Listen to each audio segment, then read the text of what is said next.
The Unthinkable, a brutal hatchet killing in a Brazilian daycare center. Once upon a time, the world was a place of wonder and innocence, where children played and dreams soared high. But as we look around us today, it seems that this world has lost much of its kindness and compassion. Every day we wake up to news of senseless violence, where lives are taken without a second thought. Such was the case in Brazil, where a daycare center became the scene of a brutal tragedy. 4 young children, full of life and potential, aged just 5 to 7 years old, were taken away from this world in the blink of an eye. Their parents' dreams for their future shattered and the world left with so many questions. How did we become a society where killing innocent children has become so mercilessly easy? As we explore the haunting events that unfolded in Brazil, let us try to make sense of the senseless and search for answers to the unanswerable question: why? Welcome to AF Crime, the channel that brings you fascinating crimes all around the world. If you're interested in this kind of content, then this channel is for you. Make sure to like this video, click on the subscribe button, and turn on the notification bell to keep you updated on our recent uploads. Now, let's get right into the video and investigate the crime scene of killings in Brazil Daycare Center.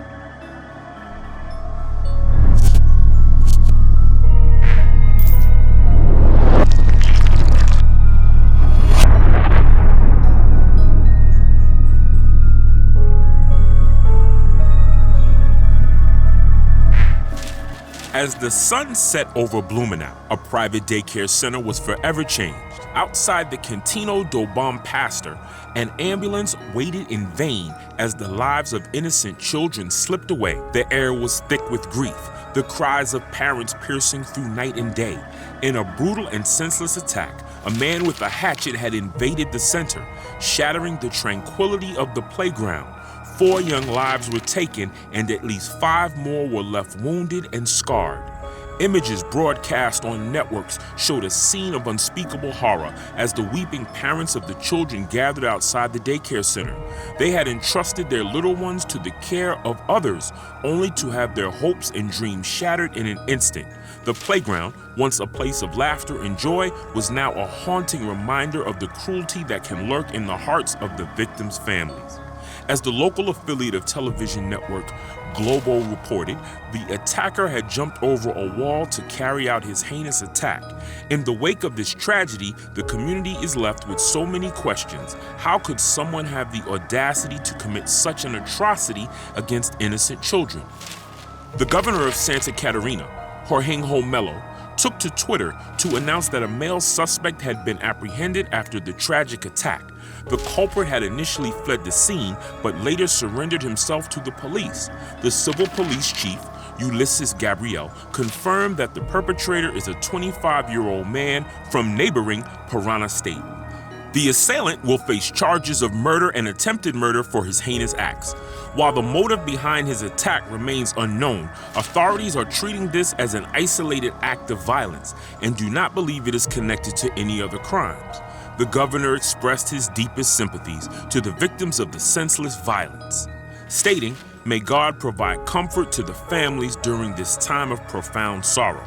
Meanwhile, President Luiz Inácio Lula da Silva also sent his condolences and shared his heartache for the innocent and helpless children who lost their lives. In a tweet, he expressed that nothing is more painful than a family losing their children or grandchildren, especially in an act of violence.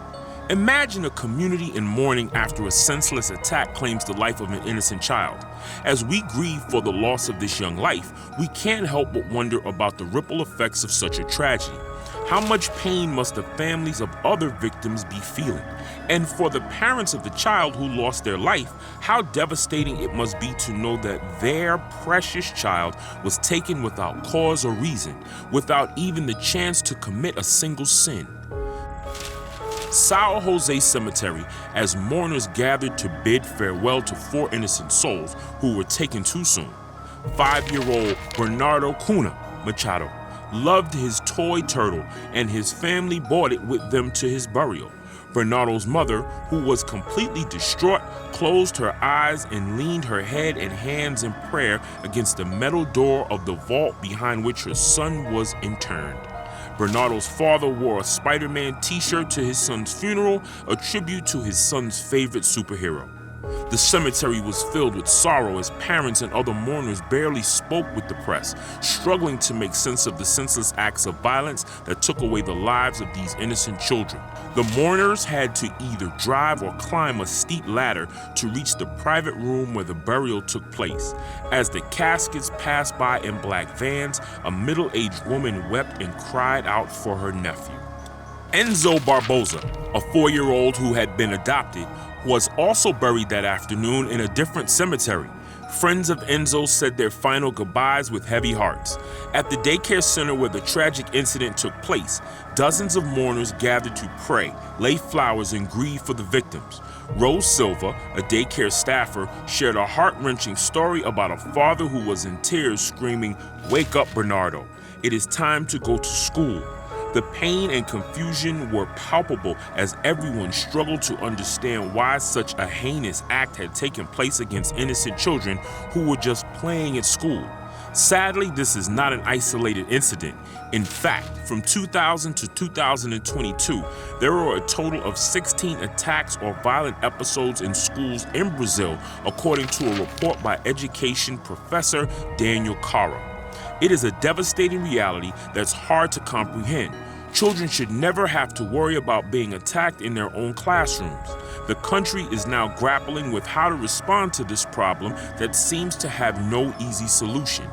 The municipality of Blumenau has announced plans to install 125 security cameras in all schools and daycare centers, while the education minister, Camilo Santana, has created a group to address school violence. The justice minister, Flavio Dino, has also pledged 150 million reais, 30 million, to improve school safety, which will include both heightened policing and an expansion of a team to monitor online communities where hate speech and violence is celebrated.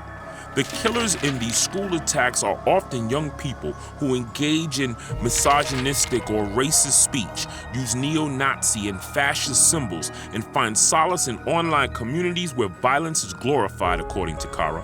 It's a disturbing trend that must be addressed if we hope to prevent more tragedies like this from happening.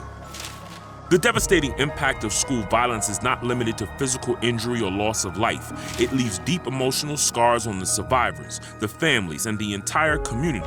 Cleo Garcia, a member of the GEPM research group, emphasized that young people often find solace in online communities where violence is glorified, citing the United States as an example of an epidemic that they hope to avoid in Brazil. As authorities respond to the tragedy by increasing police presence and installing security cameras in schools, some educators remain skeptical. Simone Aparecida Camargo, a teacher at the attack daycare center, doubts that increased patrols will be effective in preventing future incidents. She believes that the deeper understanding of the root causes of school violence is necessary. In Brazil, school attacks have become increasingly common in recent years. A report from researchers led by education professor Daniel Cara found 16 incidents of violence in schools from 2000 to 2022.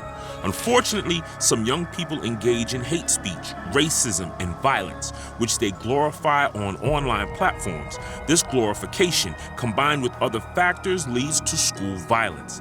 The tragedies that have occurred in the United States, such as the Columbine school shooting and the shooting in a Rio de Janeiro school in 2011, are being celebrated by some violence-prone communities.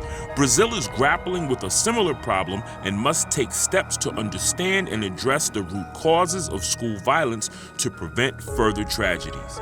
The horrific attack on innocent children reminds us that such incidents should never be normalized. It is not only abnormal, but also immoral to take the lives of innocent children. If you are against school violence or any form of violence, take action by leaving a comment below to raise awareness. Let's come together to prevent such tragedies from happening again. AF Crime. strive to bring you more such cases, so if you are interested, do subscribe to our channel, where we bring you multiple videos per week. And don't forget to click on the bell icon to receive notification whenever we publish a new video. Till the next case, and thanks for watching.